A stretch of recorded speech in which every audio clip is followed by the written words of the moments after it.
হয়ে যায়, লোকের চেতনা নষ্ট হয়ে যায়, সত্যের জ্যোতি থাকে না, খোদার নূর থাকে না, ইসলামের নূর আসে না, কালেমার নূর আসে না, নূর আসে না, শয়তানের আওয়াজ দূর হয়ে দিন বলে নামাজে দিয়ে আমার খোদাকে শ্রদ্ধা করে না, আল্লাহর নামে প্রশংসা করে না, মন মাঠে ঘাটে করতে চলবে। এই মনের পরিচ্ছন্নতা, পরিশুদ্ধতা, পবিত্রতা অর্জন করার জন্য অভিজ্ঞ কামের দরকার, স্কুল ব্যবস্থা বাড়ি বসে স্ত্রীসব করা দরকার। উনি আল্লাহ পাওয়ার কথা শেষ করবো। হযরত মহাত্মা গাজী মুস্তাফা সুলতান আমাদের আল্লাহ আবু ফসলি রহমাতুল্লাহ আল্লাহ হযরত আবু ফসলি রহমাতুল্লাহ বললেন মাকতুবাত সবুলের কাজ যারা সমাজের মানুষ আমার পরিচয় দেয় যাদেরকে আল্লাহ জান্নাতের মাটি দিয়ে তৈরি করেছে তারা ম্যাক্সিমামদের মুজাদ্দিদের তরিকায়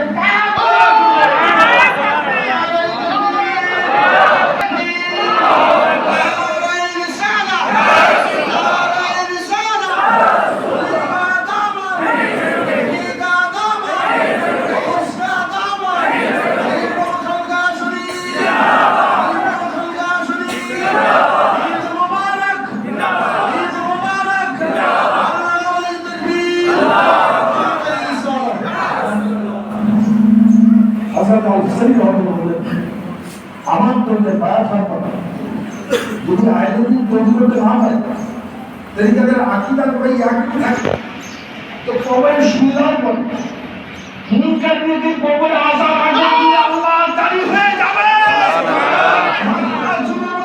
প্রত্যেকটা মুরিদের দিল আল্লাহ জিকিরের মতো হয়ে যাবে, আইনের দিল তৈরি হয়ে যাবে, আল্লাহ জিকিরের ফলাফল হয়ে যাবে কবরে মুনকারীদের আসার আগে।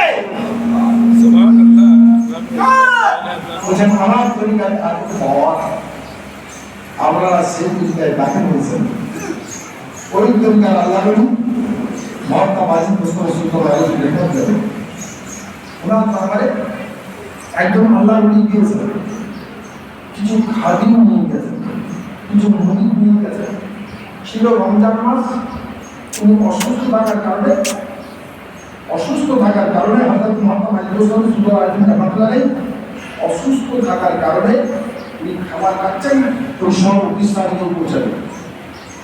তো বলছেন আপনি তো আমার মেহমান, আপনারা সকলেই মেহমান, আসেন আমার সাথে আপনারা খাবার খান। তো বলছেন আমি তো রোজা করে আছি। ওরা বলছেন আমরা সবাই রোজা করে আছি। বলে শোনো আমি মেহমান, আমার সাথে বসে খাবার খেয়ে যাবো। তো আজকে রোজার সব আমি তোমাদের বলছেন না বড় মহাপাত্র রোজা আমি খাই বলো। বলছেন 7 দিনের রোজা সব দিয়ে দেবো।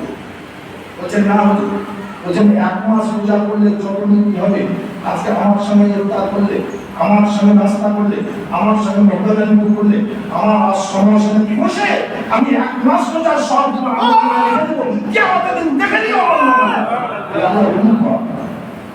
বলছে না বলছে 1 কষ্ট রোজা করলে যে সব হয় আবু ফসলি রহমাতুল্লাহ তোমার আমলনামায় লিখে দেবো, আর তুমি কিয়ামতের দিন আমলনামায় লিখে দেবো।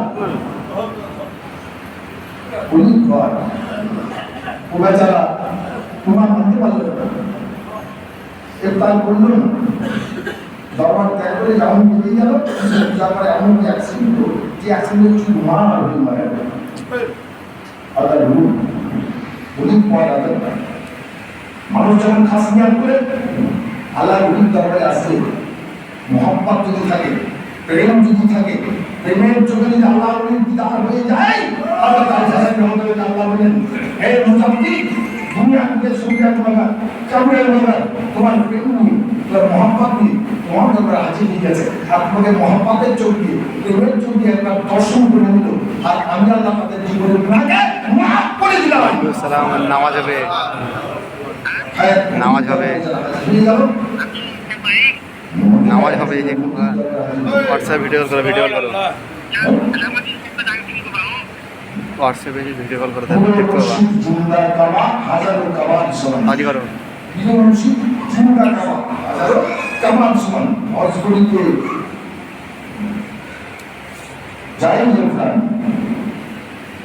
পীরের মুর্শিদ জিন্দা কাবা। আল্লাহ রাসূল বলেন একজন কামিল মুমিন যেদিন আল্লাহ বাস করে হাজার কাবার চেয়ে উত্তম। ইব্রাহিম আলাইহিস সালামের কাবা আর জলিল কাবা আর একটা খলিল কাবা। যাতে ইব্রাহিম খলিলুল্লাহ আলাইহিস সালাম যে কাবা তৈরি করেছেন এটা খলিল কাবা। এই কাবার দিনা করার সঙ্গে সঙ্গে 70টা রহমত নাযিল হয়ে 70টা গুনাহ মাফ হয়ে যায়। বলুন সুবহানাল্লাহ। যারা হজে যায় আল্লাহর রহমতের কাবাকে দর্শন করার পর 70টা গুনাহ মাফ হয় আর 70টা নেকি আমল হয় লেখা পড়ে যায়। 70,000 নেকি হবে। আর একজন আল্লাহর ওলির দর্শন করে যদি মহব্বত থাকে, আকীদা যদি ঠিক থাকে, আকীদা যদি ঠিক থাকে, ও যদি পথ বোঝে যে ওলি তিনি আমার এটা যদি বেলায়েত নবুয়তের পর বেলায়েতের বর্ণনা করত, নবুয়তের হাকিকাত বেলায়েত নবুয়তের ছায়া এগুলো সুন্নাহর অন্তর্ভুক্ত নাই। বেলায়েত তো কামেলুল মুত্তাকিন যেমন মহব্বতের চোখে যদি দেখেন তো 70,000 নেকি হাসিল হবে, জীবনের গুনাহ মাফ হয়ে যাবে। খায় আপনারা যারা বুঝে এসেছেন সার্থক জীবন। কালকে আমাদের দিন যদি কোনো নেকি না থাকে বলেন তোমার মুরিদ দরবারে হাজির হয়ে ঈদে নামাজ পড়েছিলাম, ঈদে জামাত করেছিলাম, কসম খোদার জান্নাত হয়ে যাবে। এটা ওলির ফল। যখন হাজির হয়েছেন জীবনে যদি কিছু না করতে পারেন বলে আমি তোমার ওলির দরবারে হাজির হয়েছিলাম না কথা বলে গেল আল্লাহ জীবনে গুনাহ মাফ করে দেবেন। খায় আপনারা সকাল 5 ওয়াক্ত নামাজ পড়ুন, আল্লাহর ফরমান মেনে চলুন, হালাল রুজি কর্মধর্মকে হালাল করুন, মানুষের সঙ্গে সদাচরণ করুন, জাতপাতার উদ্যোগে মানুষের সঙ্গে সদাচরণ করুন। হাল দেখাবে সাল্লাল্লাহু আলাইহি ওয়াসাল্লাম যে মানুষের সঙ্গে সদাচরণ করে মানুষ যাকে ভালোবাসে আল্লাহ তাকে ভালোবাসে। যে মানুষের সঙ্গে সদাচরণ করে আমার কবরে যদি আমরা খুশি হব আল্লাহ আমাদের সঙ্গে সদাচরণ করে। অপরাধ করেছে তাকে ক্ষমা করুন। ক্ষমাশীল মানুষ আল্লাহর বন্ধু, ধৈর্যশীল মানুষ আল্লাহর বন্ধু, সত্যবাদী মানুষ আল্লাহর বন্ধু, সৎকর্মশীল মানুষ আল্লাহর বন্ধু, সদাচরণকারী মানুষ আল্লাহর বন্ধু।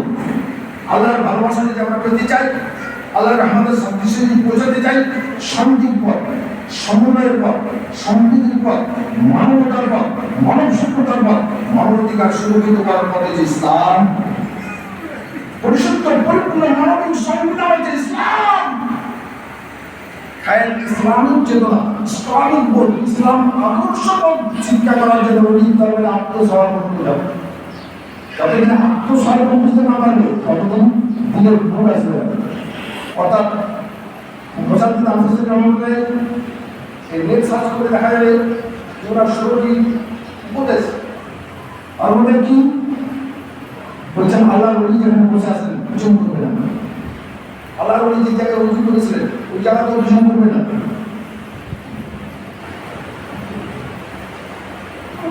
আল্লাহর ওলি যখন ওলির দরবারে যখন যাবে তো নকল ইবাদত করবে না, তসবিহ তাহলিল করবে না। ওলির সামনে যখন বসবে অত্যন্ত আলোকের সামনে অত্যন্ত গুণী ভাব থাকবে, ওলির চেহারা দর্শন আর ধীরে ধীরে আল্লাহর খেয়াল করবে। কোনো দুনিয়াদারি আওয়াজ করবে না, তার আওয়াজের উপরে আওয়াজ দেবে না। আল্লাহ ওলির আওয়াজের থেকে যদি আওয়াজ তোমার বেশি হয়ে যায় তাহলে তোমার দিলের অন্ধকার কাটবে না, তুমি মানুষ হতে পারবে না।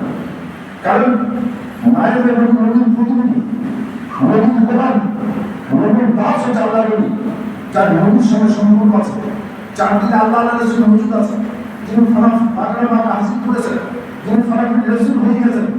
সাবধান সাবধান, তার সঙ্গে যেন ব্যাধি না। আল্লাহ বলেন বিরূপ সমালোচনা করতে পারবে না। তুমি যদি বিরূপ সমালোচনা করো জিন্দিগি বাদ হয়ে যাবে। আল্লাহ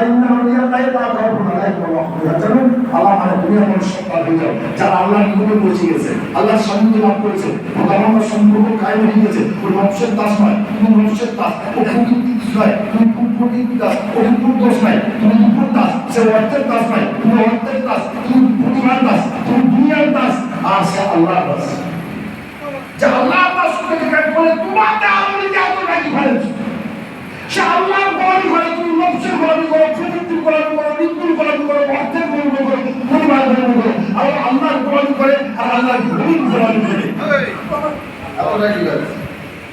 আর যদি কেউ নবীর গোলামি করতে চাও, আল্লাহর গোলাম হতে চাও, বান্দা হতে চাও, একজন আল্লাহর গোলামিকে কবুল করে নাও। কথা বোঝা গেছে?